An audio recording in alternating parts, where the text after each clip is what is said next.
Welcome. Cassie, how are you?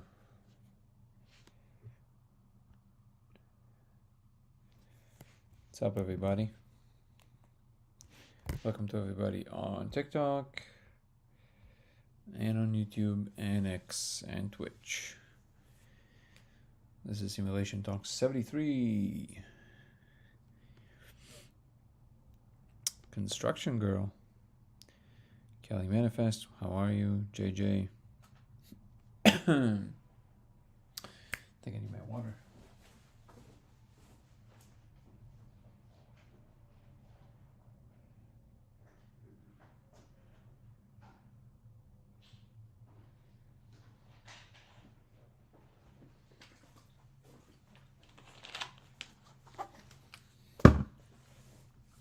Welcome, everybody.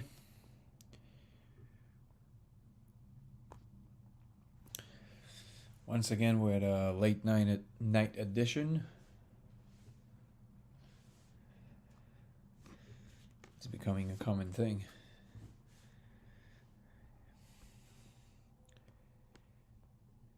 I'll wait a few more moments before I do the intro for all the newcomers. It seems that there's a lot of newcomers today. Probably because I'm streaming much later than I usually do. Welcome, everybody. What is this? Who are you? This is great.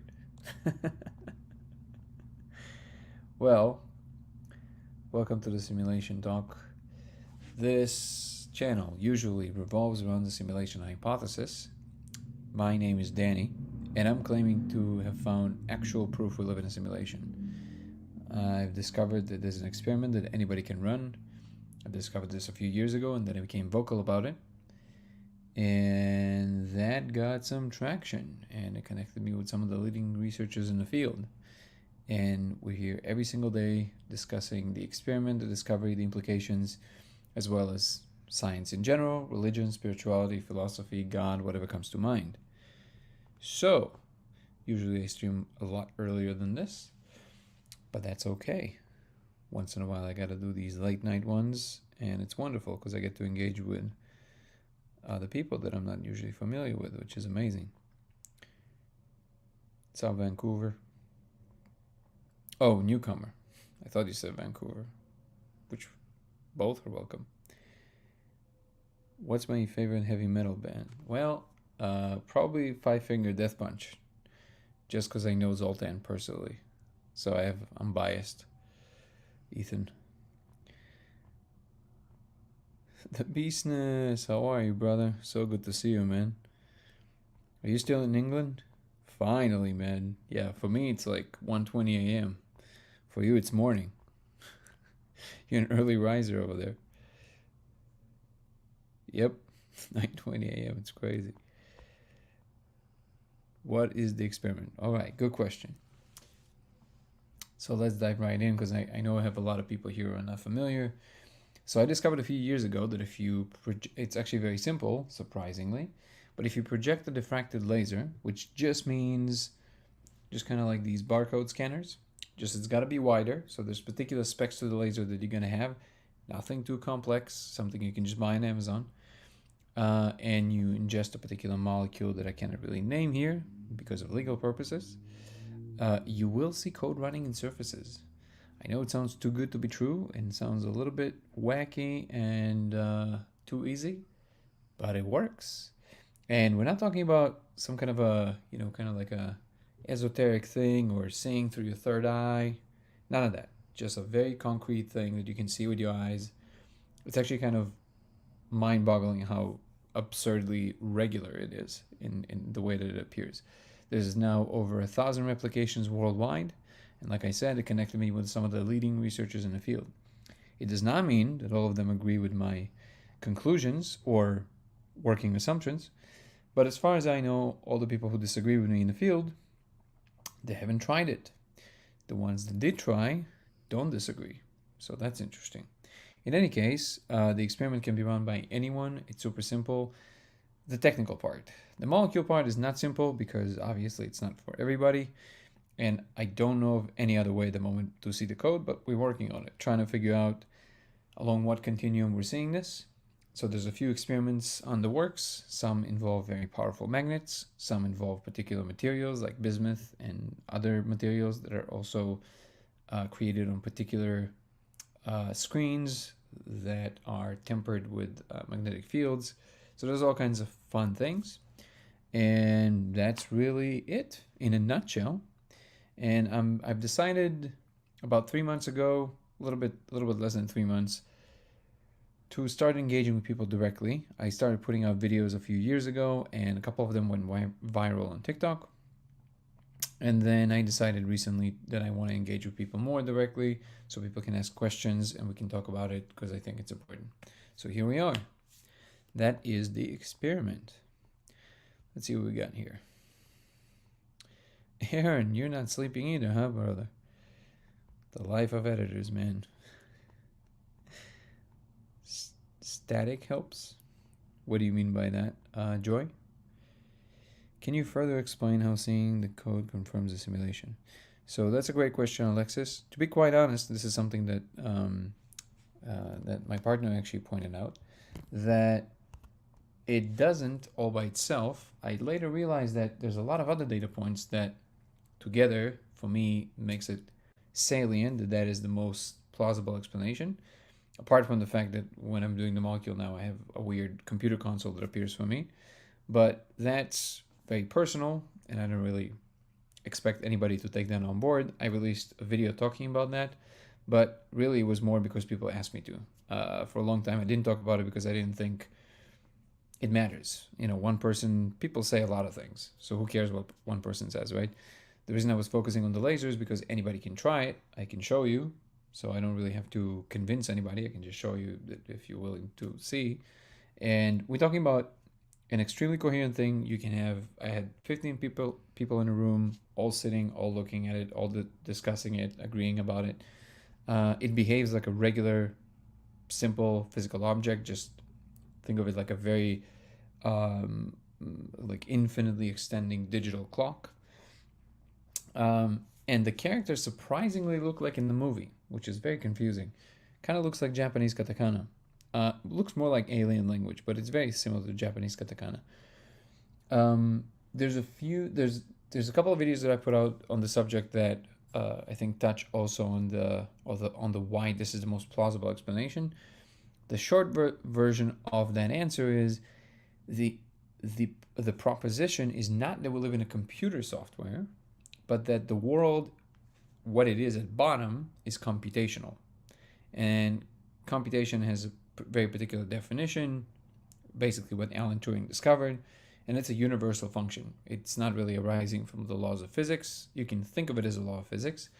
And my assertion is that in the context of this frame, it's not like in the movie where you're stuck in a computer software, but that the real world is actually the computational world or the digital world. And what we're experiencing here, this is just one subset of the larger computational space. So this is actually a slice of reality. And when we discovered computation, essentially what we discovered is this higher function that comes from, I guess you can call it a higher dimension. And this is why, by utilizing computation, we can do a lot more elaborate and complex things that you wouldn't be able to do if you would just be manipulating physical matter. So I hope this start, explaining it a little bit more, but everybody are welcome to, again, to ask further questions. By the way, if you want to watch, you have videos on this topic here on TikTok, but if you want to watch longer videos with more explanations, the longer versions of the same videos you have on YouTube on my channel, Dango Thoughts, 3 words, DANGO Thoughts. Or you can just follow the link in my link tree up in the description. Also, my voice is a little raspy today. Code to create this reality. It seems that way, yes. Let's see what we got here. It's mostly people in big tech that believe in the simulation theory. I will address this in one moment.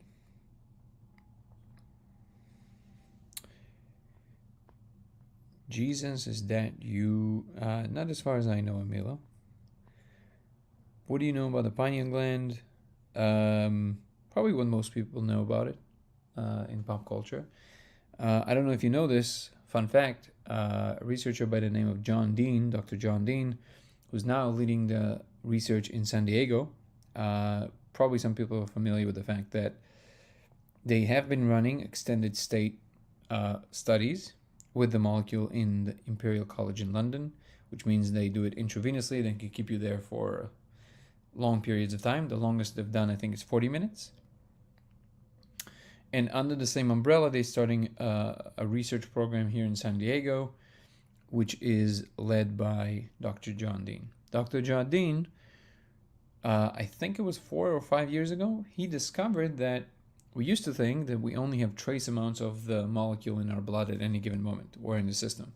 He discovered that that is not the case. He discovered that we actually have comparable amounts of the molecule in our intracranial liquid to dopamine and serotonin, which is very substantial. So if you have this much serotonin on average throughout the day and this much dopamine, I actually don't remember which one of them on average is higher, but I think it's serotonin and dopamine. Maybe I'm wrong.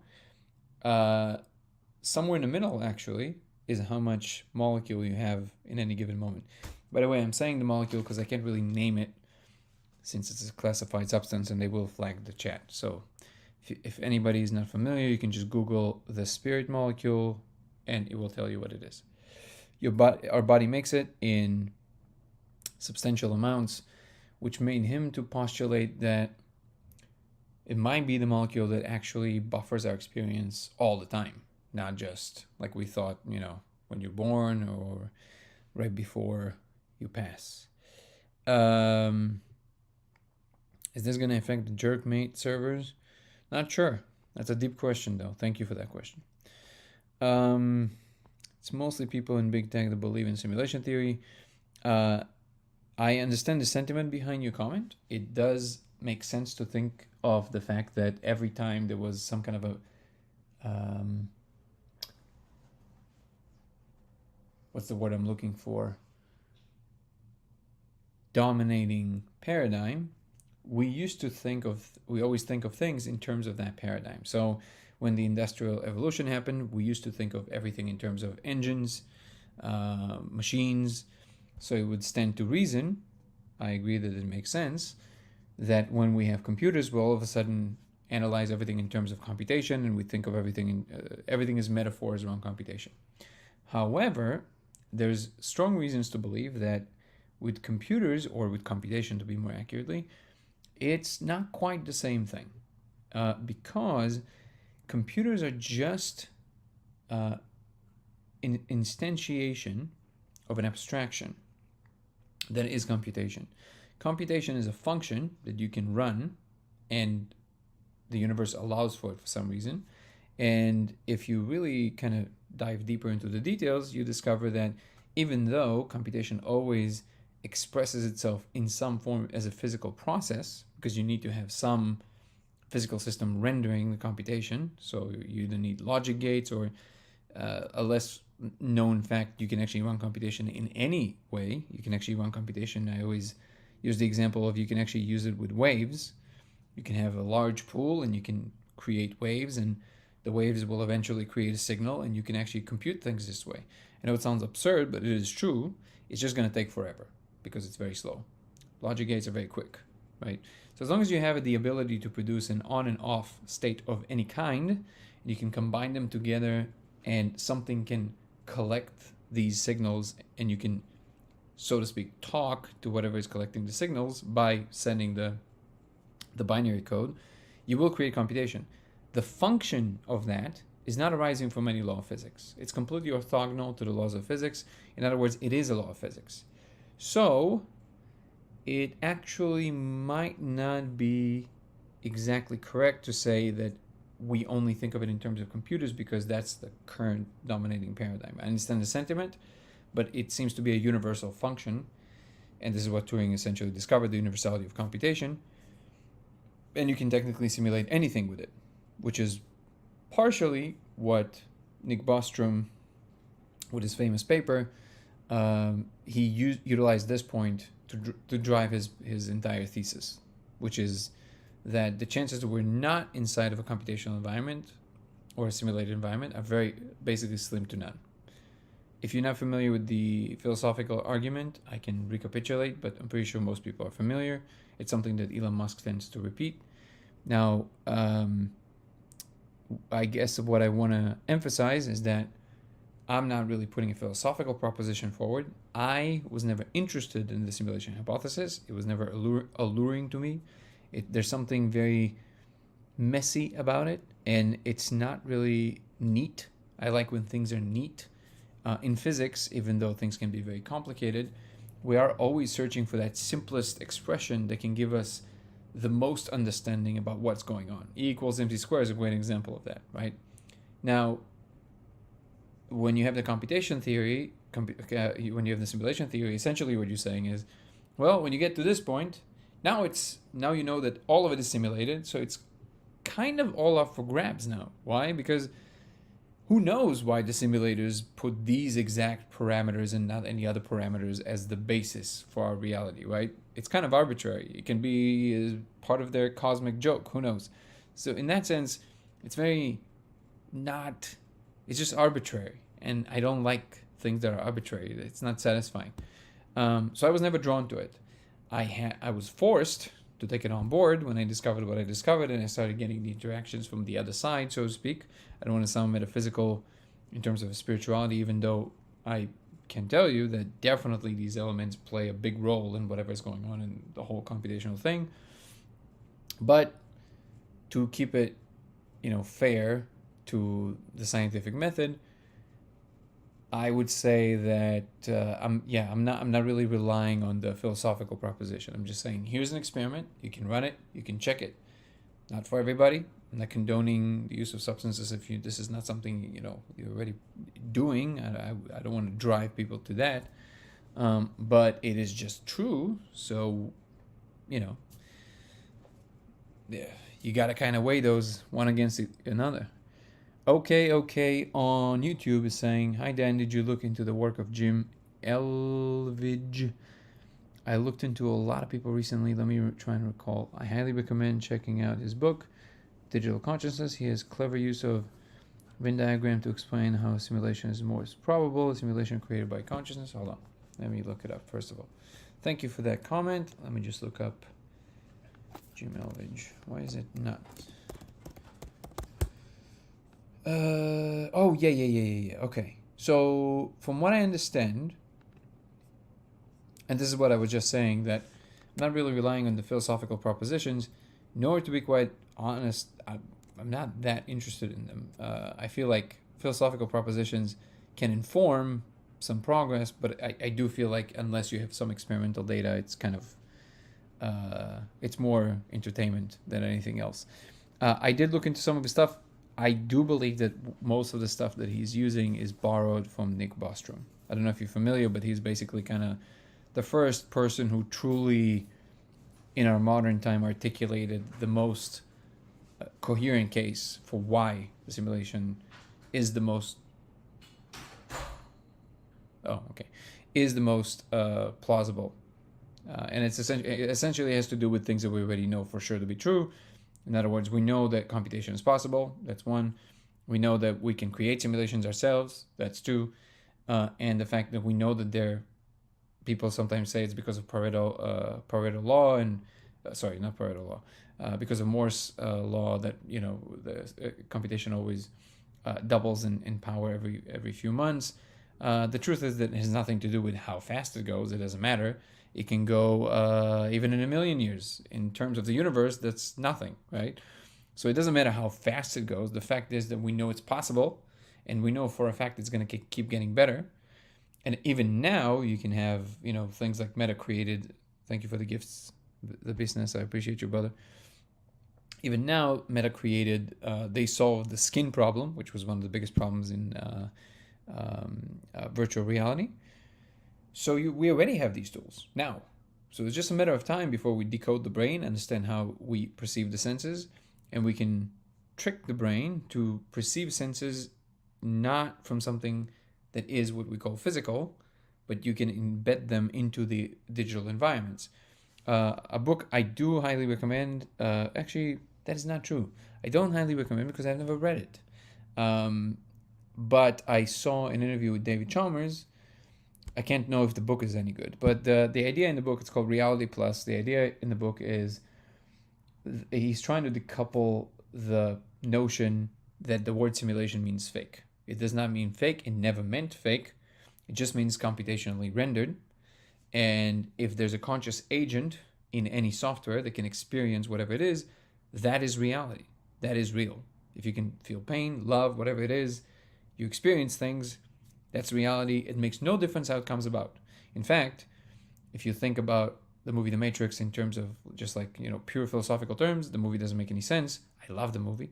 And of course, we wouldn't have the movie without these premises, but the movie doesn't make any sense in terms of ethics because the machines actually did the most ethical thing they could possibly do. If they already going to use us for energy for some reason, it wasn't computation. Never mind. I'm nitpicking. But the best they can do is create the perfect environment for your brain that it can handle and live with, right? They didn't put us in like little cells. So this whole idea that you somehow need to be in the real world somehow to have the real experience, that's just nonsensical. As long as you're experiencing it, makes no difference how it comes about. You're experiencing it, and that's the point.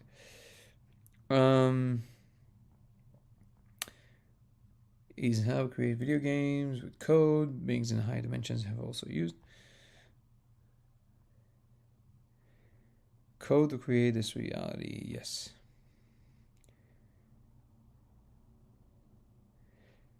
Something with static and magnetic seem to make a difference with what you view. Joy Amudi, did you see the code already? The way that I'm proposing? The guy who came up with this theory makes video games. Which theory, Big Bang? You're talking about Bernardo Kastrup? Who are you talking about? Who programmed it? Bob. Bob was the main programmer. I don't know. I mean, I know I see them, but like I don't know how to answer that question. Who is a very difficult question to answer. You already know. It's not special. I beg to differ, brother. Who do you believe is responsible for creating the coding or running a simulation? I'm not sure.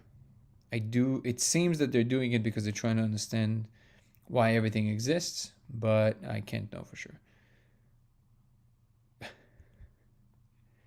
Yeah, don't worry. There's no agents. It's actually not a secret, which is the big surprise.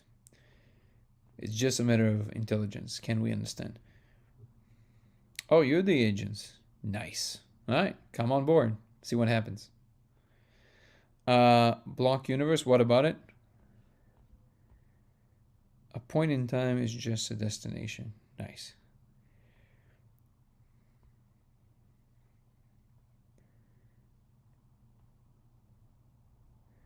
Okay. These comments, most of them are just kind of like just plucked. You have to do a little bit more explaining in each comment, and I know it's kind of limiting you in how many comments you can put, but it's hard for me to understand what you're talking about if it's just one word or 3 words. Okay, saying. And by the way, simulation created by consciousness, it's you're either talking about panpsychism or idealism. I'm leaning more towards idealism. The main difference being that in panpsychism, consciousness is a fundamental field of some sort in the universe and it interacts with regular matter. In idealism, there is nothing else but consciousness, and everything you see, including the laws of physics, they are regularities in the mind space, so to speak. I understand. I thought he would be interesting in relation to the laser experiment, given that he is an electrical engineer with insights into simulation theory. Sure. The thing is, I know there's a lot of very interesting people out there with a lot of ideas. But every time I see interviews about people talking about the simulation theory, they just talk. They just all talk. and there's so many arbitrary points that they choose to go in that direction, and it's not really because I know what's possible in terms of actually seeing a layer of it. I'm kind of like, there's an attention economy. So there's so many people with these ideas. I assure you that the idea is obviously not original, right? And whomever's talking about it in our day can't possibly reinvent the wheel, right? What's missing now is some experimental data, which is the thing that I'm interested in the most. I've watched a couple of interviews recently that were on Joe Rogan about the simulation theory. They just talk. They just talk, and they talk about so many arbitrary things. They're fascinating, but like it's just talk. It's just talking and talking and talking. I think we're done talking. I think we need to put something more concrete on the table.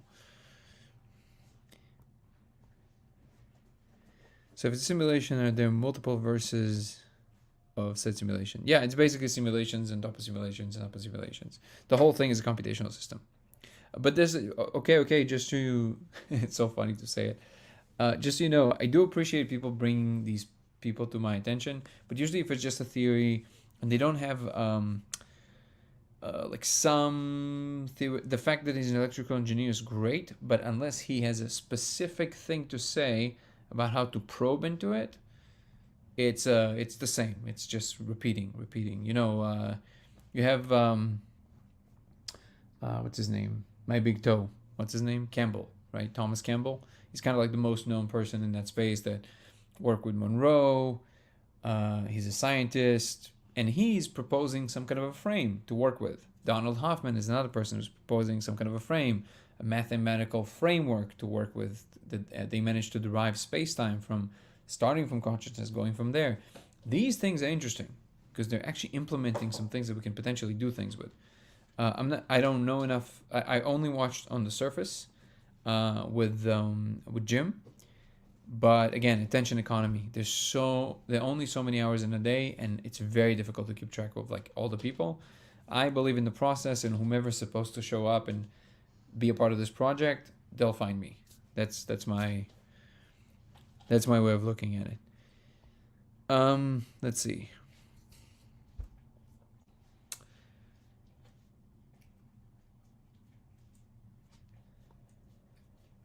So if we create,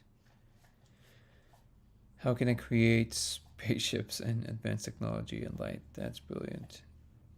So actually, that's a really good question. I'm a big believer that in order to operate certain kinds of advanced technologies, we actually have to now work on changing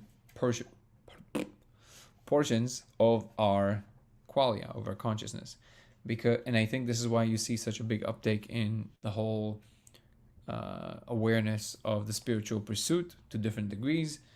I think it's because now we've created all the technology that gives comfort. Now it's time to focus on ourselves, heal, all that stuff, bring ourselves to a place where we're also more noble creatures and not just ones that can build a lot of very sophisticated things. Because if we build these things from certain attitudes, the technology will reflect these attitudes. So, for example, all the stuff that people complain about in terms of social media, which is our relevant points, the social media is not the problem. It's that it is a product of a particular mind of a culture that wants these things. So it's time for the individuals to start being interested in different things, in things that are of a higher, I guess if you want to use a spiritual language, you can say of a higher vibration, or if you want to use a slightly more down-to-earth language, you can say a slightly more noble things. So like be less interested in like the immediate gratification stuff and just dopamine hits, and more in like the long-term goals and exploration and vision, more mature goals. And I think that's why there's like a little pause. Okay, let's become a better being, and then we can take all of that knowledge, including our better bearings, and we can take it up into the galaxy and beyond. Maybe I do believe that this vision is worth having, and I do believe that this vision is something that is trying to manifest. I prefer gathering key insight from some diverse fields like physics, engineering, computer science, and philosophy, and gain more comprehension and understanding. But I understand your point. I'm with you, okay, and running the risk of sounding conceited, I've done that probably most of my life. So that is something I do on a regular basis. It's something that my brain does automatically. In the last 20 years, I was very engaged in gathering as much data as I possibly could. And it wasn't even towards any particular goal. I didn't even know why I was doing it. I don't know if the universe was doing it through me, and maybe that's why I discovered the laser. I have no idea. That's just a fact. So like, I will be very surprised, or to be more accurate, I am very surprised every time I find an idea I haven't heard before. It happens, but it's rare. Rare, very rare. Andrew Gallimore had some ideas that I've never heard before, and I was very fascinated by that. Hey Cosmo, can you play with something else? Can you play with the turtle? There you go. There you go. Puppies are a lot of fun.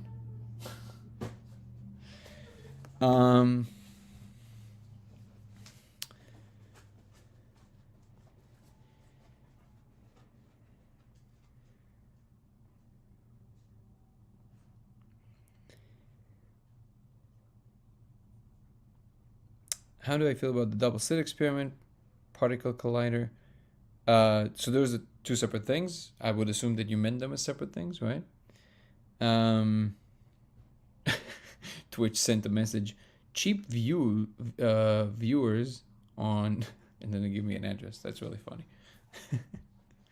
So, how do I feel about the double slit experiment and particle collider? Well, first of all, the thing that gave me the idea for the laser originally was thinking about a particular spin on the double slit experiment. Specifically, the fact that when decoherence occurs, it is actually a moment in which the particle that is going through the decoherence from the wave function or from the many worlds is interacting with the infinite instances of itself. And that opens the potential of communication between the parallel universes. Now, I know it sounds like extremely science fiction, but actually, quantum computers can only work if this is in fact true. And they work. So now, some physicists, I don't know the numbers, I don't know if the majority or the minority, I have no idea, but definitely a good portion of physicists would say, we don't know that that's what it means.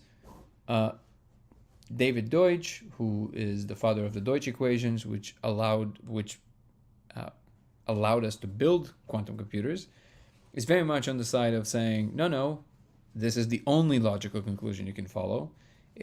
Scientists just like the physicalist perspective, so they kind of ignore it, but you have to take that on board seriously. Now, obviously, a difference of opinion is something that happens all the time. I'm with Deutsch. Because, well, first of all, he knows what he's talking about. Second of all, it makes more sense to me that there's like a lot of details there that are very technical and boring. But in general, I think that the most plausible explanation is that it's exactly what happens. And that's what happens in the double slit experiment. So I was thinking about that when the first hint appeared for me that later, years down the line, led eventually to the idea that the laser is supposed to do something. So that's how I feel double slit experiment. How do I feel about particle colliding? I'm excited. I love that we have that technology. I love that we're probing into these fascinating facets of reality. I think it's one of the most extraordinary things that humans have ever partaken. Yeah, clearly my brain is very awake. You know what I mean. I wouldn't know how to describe what I'm talking about without speaking. It's too much to text. I understand that, Joy. So first thing, you can always come on and talk. If you want to give me just a subject, if you can just put the subject in the comments, and then if it seems like it's relevant, you can come on and we can chat. Or you can go to YouTube to Dango Thoughts, DANGO Thoughts, and there's no limits on the words there. So, do you believe we can jump to a different verse If it is a simulation, well, depending what you mean by a different verse. By the way, I love verse for universe. It's awesome. I'm gonna steal that. It's awesome. Um, I don't know if you invented this, but this is great. And but as Max Tegmark points out, there are four different kinds of multiverses. Now, it doesn't mean that in nature there's actually four different kinds. There's probably a lot of different kinds, but it's just a good distinction to make. Most parallel worlds, on the level that would ever be relevant to us, I think, as conscious beings, is just the different histories that all occur at the same time. Not quite the block universe. I guess you can say that the totality of these things is the block universe, but it's not quite the exact same model. At least topologically and mathematically, it isn't. Stephen Wolfram's physics new theory, led by Michael. What's his last name? Forget his last name right now. But he is his main brain, the mathematical physicist. Oh, it drives me crazy. Anyways, that's the closest frame to that kind of universe tree, and you are traveling through it all the time. So every decision you make literally sends you through different trajectories of these trees. In fact, according to that model, you're not even moving through space or time. You're moving only through these worlds. But it's kind of, it's neither here nor there. Can we jump to different verses? You do it all the time. But if you mean like a universe with different laws of physics, you how would you know? You would show up in a universe with different laws of physics, and you would just immediately dissipate, probably. Or algorithm that did find you. Has anyone not been able to see it? Great question. Fair question. Yeah, I had two people, which was very strange. Some people take some longer. I don't know why, but it's a one-way street. The second you see it, you can't unsee it. You just like see it. And every time I asked the people who took them a while, what changed? It's because they all of a sudden just see it. They're like, I don't know. Nobody knows. The short answer is I have no idea why that happens, but it's a one-way street. And I had two people who tried really, really hard for like, I don't know, hours and still didn't see it. My contention is that they will see it. They just one of these people that just should take them longer. But yeah, from 1,000 cases that I know, there's only two that I know that just couldn't see it. I'm sure there's others. There's only two that I know of, but it's also without the numbers, even though I understand the need to kind of, feel more secure about it as far as numbers, when you see it for yourself, you immediately know that it's real. Like immediately. It's just the way it behaves, the way that, there's no ambiguity there. It's like, oh, whoa, okay. We're working on a documentary right now with, I don't know if Aaron is still here, is the director, is incredible. And we're going to be showing a lot of kind of like people reacting to it. And I always say it's kind of like an unfakeable moment. When like I have never seen any adult until I discovered this in true awe, like truly, just like jaw drop, like no more acting, because people usually kind of like act it out, right? It's like, oh, it's amazing, things like that. Like even when we watch performances, it's rare when we truly moved. It happens if the performance was just like knock you off your feet, right? Either a comedy show or music, and you're like, oh my god, like it just like touches your soul. It happens, but it's rare. Even when you go to a concert, you're just kind of playing along with the excitement, right? I've never seen somebody just the act just drops, and people just like, I've seen this personally over 200 times, which is a crazy moment. Because even if people were interested, they were totally on board. But you could see, I didn't know this until that moment because I could see the distinction.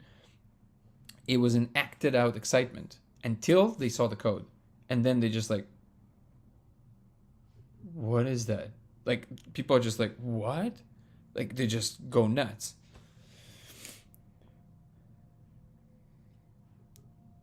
What did you say, Dan? So, guys, I want to be very, very clear. Comments like this, yeah, don't be here. What's your take on the Jews? What's your take on the blacks? How's that sound for a question? Because that's what you just asked me. So, yeah, don't ask questions like that.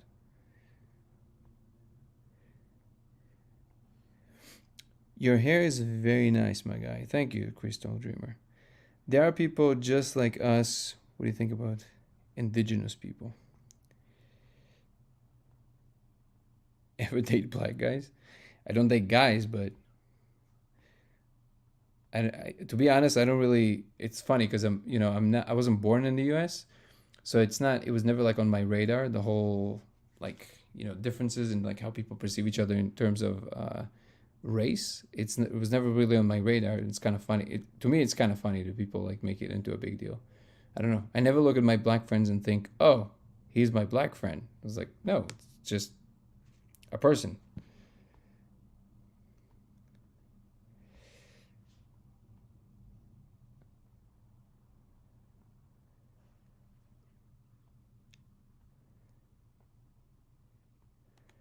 What's up, Katie Sunshine?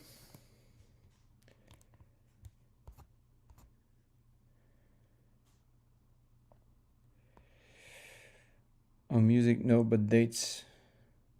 Is there a universe where we shit through our ears? Most likely, yeah. It's not a fun one. Did you guys see Everything Everywhere All at Once? Yeah. So we definitely have sausage fingers.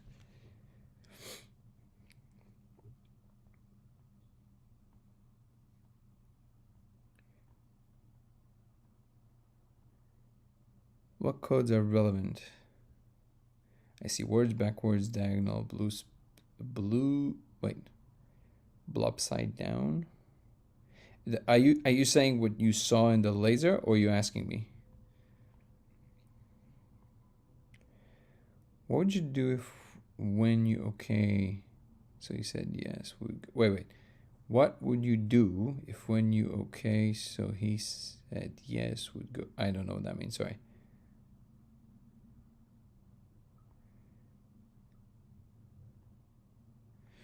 Let's see what we have on YouTube. Inga Strunk, a Norwegian particle physicist, turned to AI researcher. So first of all, already okay, got my attention because I've never heard that name before. That's already interesting.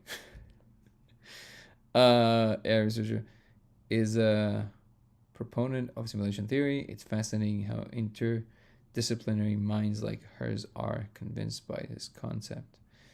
Let's see, Inga Strunke.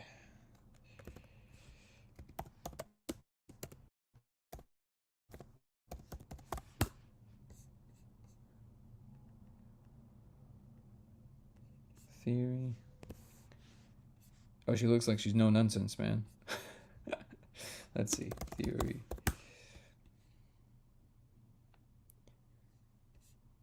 Okay, I guess I'm gonna have to go and watch her talk or read some of her research. But thank you for letting me know. Yeah, absolutely. Yeah, I don't know if you've seen the interview on my channel on Dengo Thoughts with Melvin Vopson, Melvin Vopson. It's right here I'll type it in on YouTube. But he's a physicist that basically discovered that. He wrote a paper that proposes to a finding which he calls the second law of infodynamics, and he essentially proposes that it points to us living in an optimized computational system. He looked at physical systems, computational systems, biological systems, and symmetries in nature, and he discovered that all these things seem to be pointing in the same direction.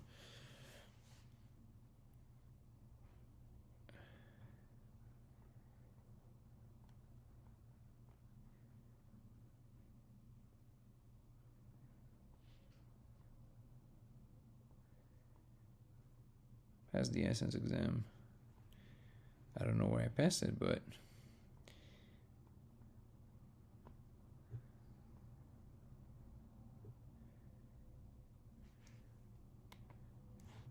all right. I keeps sending invites. Okay. Let's see what we got here. Like code map systems in programming. Interesting. She sees the standard model as an atlas of 17 particles mapping our universe building blocks. Yeah, there's actually another interview also with Daniel Boyd, also on my show. I actually went to the Netherlands to a really beautiful city called Hoorn. It's like 20 minutes above Amsterdam. It's beautiful.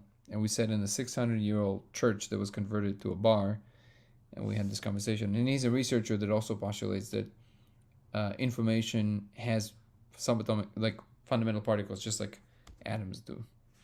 Daniel Boyd. That was a fun conversation. But I'll definitely look into her. Sounds interesting. What do I see in the textures? What textures? What are you talking about?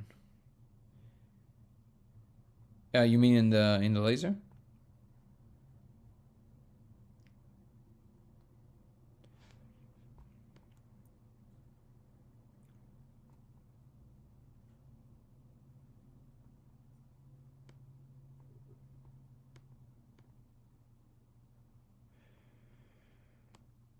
Okay.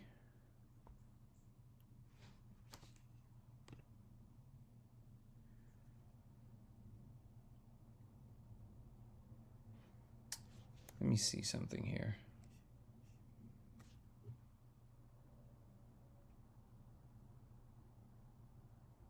You see the light all the time. You're in the laser. Are you trying to say that you're seeing the code all the time, even without the molecule, or even without the laser? Is that what you're trying to say?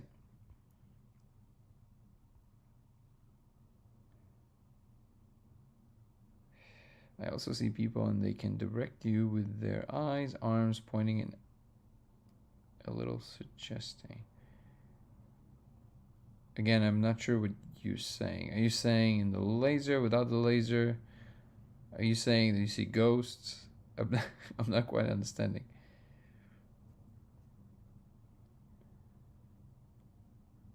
Seven O's versus jump. Timeline jumping.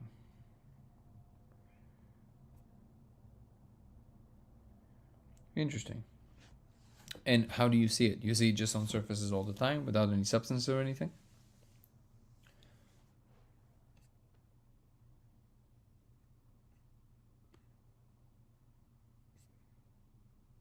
And so do you turn it on or you just see it all the time?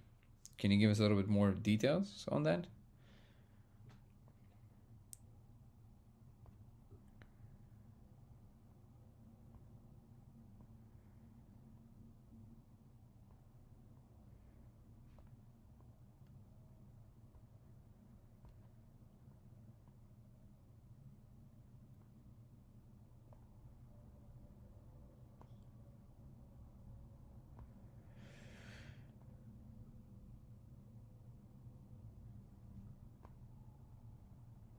You have to focus. Do you do the kind of like the in between the air thing? You just kind of see the space in between the space? Have you always had it or something you developed over time?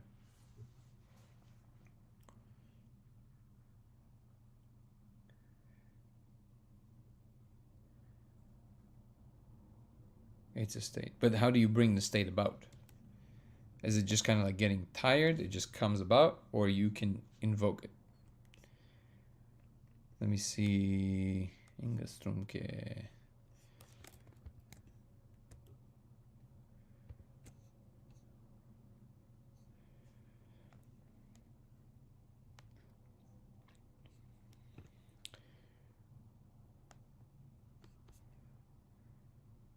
You're familiar with Bernardo Kastrup, right? Okay, okay.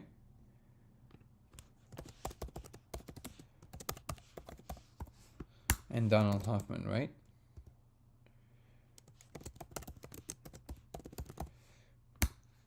And Michael Levine.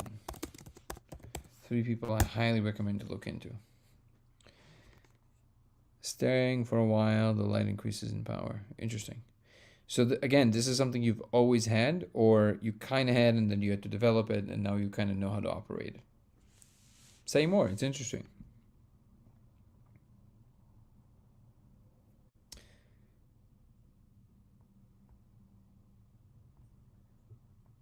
Up.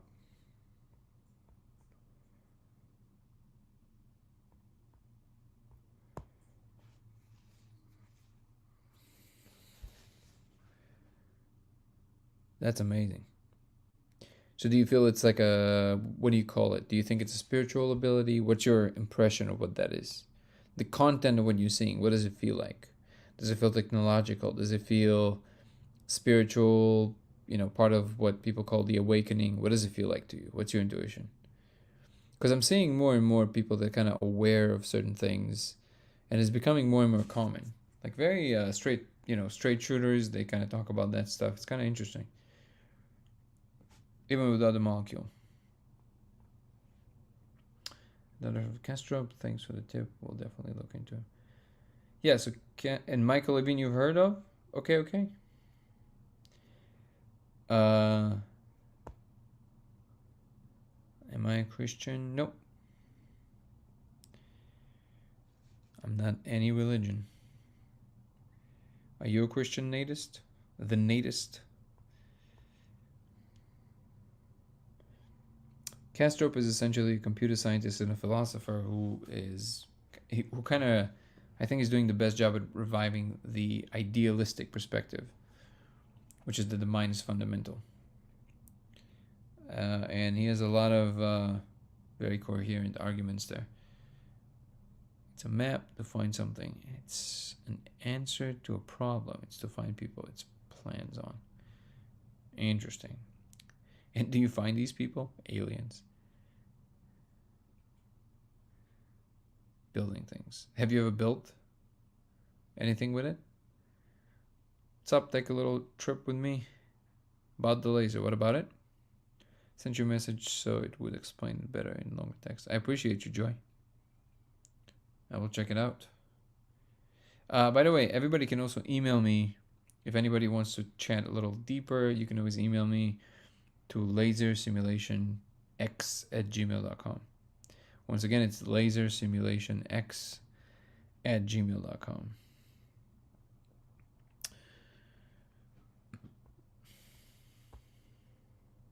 Thank you for the hearts. I will definitely check out the message, Joy Moody. You're an engineer. So do you feel that it's kind of like with Tesla, that he could see, like, he could articulate things visually very, very specific. He could build things like in his mind's eye, already complete. Is that kind of like how it is for you? Oh.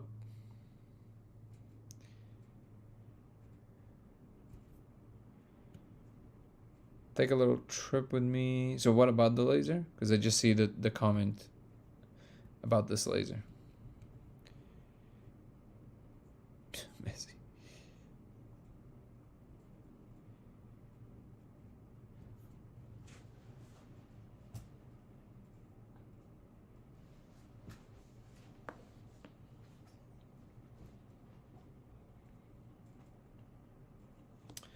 Thank you for the hearts, guys. I appreciate you.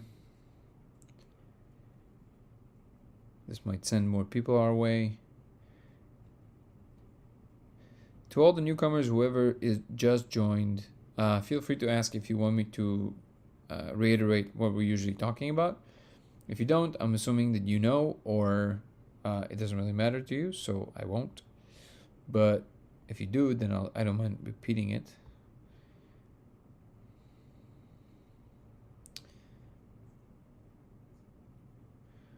Yes, also ideas. It gives me crazy algorithm, and spirit voxes know everything about me. Interesting.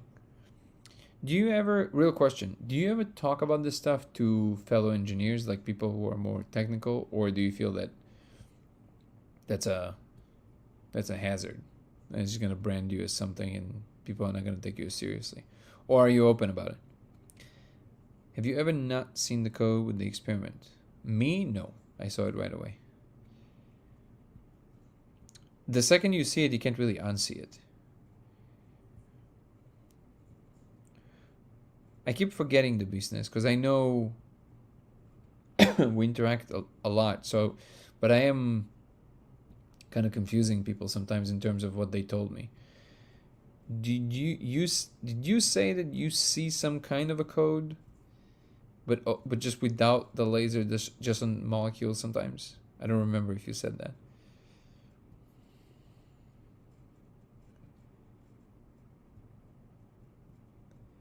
No, I don't know Japanese language, but I've talked to bioengineers. Wait, I'm confused. You said you don't know Japanese language. No, I wasn't asking about knowing what it says. Also, I don't actually think it's Japanese. I think it's kind of like an alien language. I was asking, are you ever open about this ability you have? Or this is just something you keep to yourself? On a full blast, haven't done your experiment. Got it. Without molecule. Yeah. No, I understand without the molecule. I was talking to the business. Another account, not you. Omiuk, I was asking you if you are open about these abilities to people who are people in your field, or this is something you keep to yourself.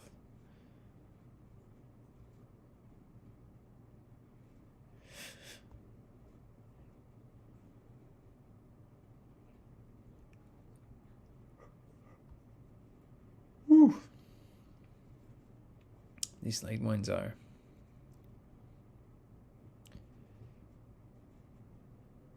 By the way, where are most people in the world here right now? Are you guys a lot of you guys are in Europe or Asia, or most of you are from the US right now? I want to know who's the crowd at this hour. Oh, you work as an engineer in Japan. I got it. Okay. I didn't know that. Alabama, nice. When do you plan to have our first gathering of multiple people getting together with you? So I was actually, I'm going to shoot a different documentary in Mexico by the beginning of next month till about the end of next month. So when I get back, I am planning to do some get-togethers for people here in Southern California. But eventually we'll do one that is also, maybe somewhere in the middle of the country so more people can show up. I understand. So, Miyok, are you familiar with Andrew Gallimore? He also lives in Japan. He's a researcher. I believe he's a computational neurobiologist. He wrote 2 books, and he's finishing a 3rd one right now. Specifically, studies the molecule. The second one is Reality Switch Technologies. Highly recommended. And the first one is, I think, Alien Information Theory. What's up, Geraldine?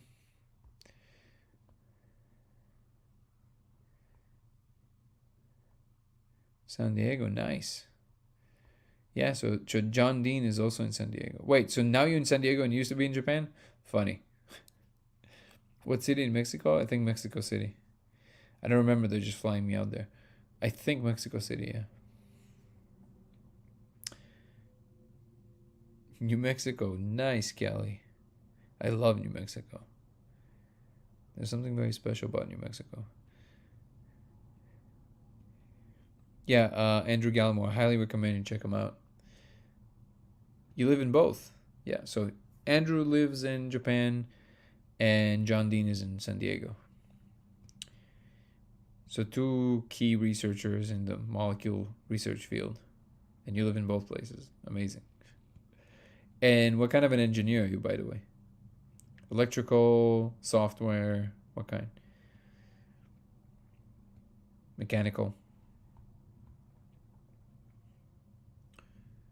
Thank you for all the likes, Joy. I'll have to email or talk on the phone with you. Sure. Civil engineer. Oh, cool. Yeah. Email me first. lasersimulationx@gmail.com. lasersimulationx@gmail.com. I respond to all my emails. What's up, Chase Adams?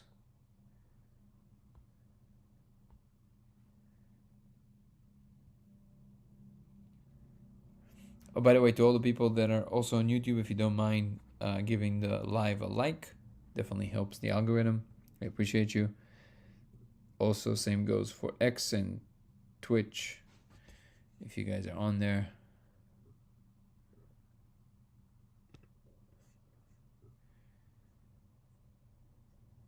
Amazing. Have a good night.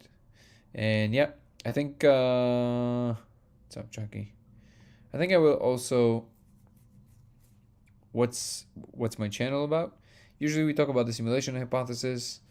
My name is Danny, and I'm claiming to have found actual proof that we live in a simulation, and I've been vocal about it for the last few years. But we meet here every single day, and we discuss usually, well, both the experiment and the discovery, and also science in general, religion, spirituality, God, philosophy, whatever comes to mind. We break down all kinds of subjects. It's fun. You should stick around. Yeah. I was just asking a bunch of people where they're from, because usually I don't stream that late for me. Where in the world are you? Out of curiosity. So somebody's handle literally says Milwaukee. So fun. Alaska, dude. I've never been to Alaska. I heard it's incredibly beautiful. Are you guys? Oh my god, I'm gonna sound so ignorant right now. Is Alaska the same as Pacific time? It is. You should check it out. Oh, I definitely will. I definitely will. So you guys, what are you more? Oh, cool. Not Alaskan. Wow, that's amazing. 1 hour behind? Oh. Oh, okay. So 1 more hour basically in that direction. That's cool. You guys are lucky. Just 118. Then the next point over where people can stand is Hawaii, right? Or is there another point somewhere in the middle?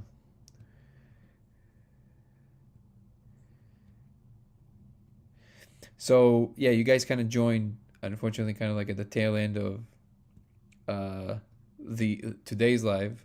Usually I go on for about 2 or 3 hours. Today it was only 1 hour, just because usually I stream at about 6 p.m. Pacific time. But you guys should definitely check out, the lives, because we have a lot of fun discussions going on. Sometimes we have experts come on. We have a panel. Actually, we had a medical professional who showed up 3 days ago, and they at first were very skeptical and had some concerns and try to poke some healthy pokes in the logic of the experiment, but then got really interested. That was a lot of fun. We stayed in touch. But in general, yeah, we kind of dive pretty deep into a lot of these subjects. And so I highly recommend you guys join here every single day. You can also check out my YouTube channel, that if any of the videos that you like on TikTok that are too short, the ones on YouTube that are the longer versions of them. And my channel is Dango Thoughts, DANGO Thoughts. You can always follow my handle. I interact with people directly all the time, both on here, and you can always email me with any question. It's lasersimulationx@gmail.com. I stream every single day. Every single day. It was one of my challenges for this year that I'm gonna stream every day. I think I'm just gonna keep going until I can't stream anymore. So far, this is 73 today, every single day, and it's a lot of fun. Yeah. So the general gist of it is that good morning, Susan. Is that a few years ago I discovered that when you project a diffracted laser on a surface and you ingest a particular molecule that I cannot name, but you can Google the spirit molecule, you see code running in surfaces. And that discovery led me to some very interesting people. And now I'm engaging people on the daily to discuss this topic. Have I ever watched Mud Fossil University? No, what is that? Talking about the fungi? Not quite. Almost there. Almost there. One above that. But it will work with the fungi. You just need a lot of it. And also it's a commitment. The molecule lasts for like 5 to 10 minutes. Yeah. You can watch my videos on this topic. I apologize that I'm not, giving you the full spiel with the amount of energy that it deserves. I guess I'm just like at the end of my energy line today. But I promise I'm going to be a lot more awake and a lot more entertaining tomorrow. He's on YouTube and study lasers. It's unreal. Look him up. Wait. His name is what? Mud Fossil University. Hold on.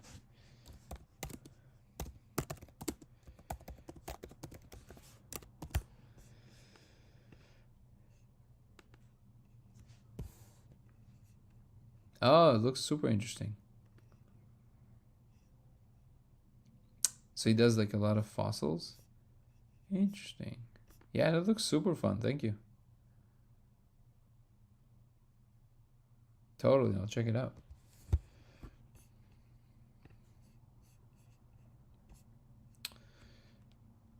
Oh wait, just realized. Talk a little trip with me. When you said about the laser, did you just mean talk about the laser, bro? You gotta be a little bit more specific. This is like, I didn't even know this what you wanted until now, and now like kind of the energy is done. Juju, we appreciate you downloading knowledge. I appreciate you, man. Even the lowest of energy sharing the subject shouldn't get any more excited. I appreciate it, man. The take a little trip with me. This is I just happen to be in a room where the lasers are. I think I showed them already, but these are the original prototypes. But now they're much simpler. These just look super extravagant, but they're super simple. They just have a couple of circuits on. They just have a circuit on them, so they look super convoluted like that, but they're not really convoluted. But yeah, I promise I will.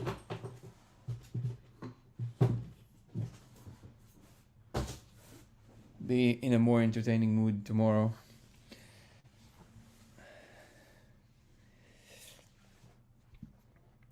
So yeah, everybody, peace and love. I hope to see you tomorrow or any other day. And if you feel like emailing me, feel free to do so. It's lasersimulationx@gmail.com. lasersimulationx@gmail.com. Have a chill night, you too. Thank you so much. Have a good night, everybody. Peace and love. YouTube and Twitch and X. Ciao, everybody. Much love.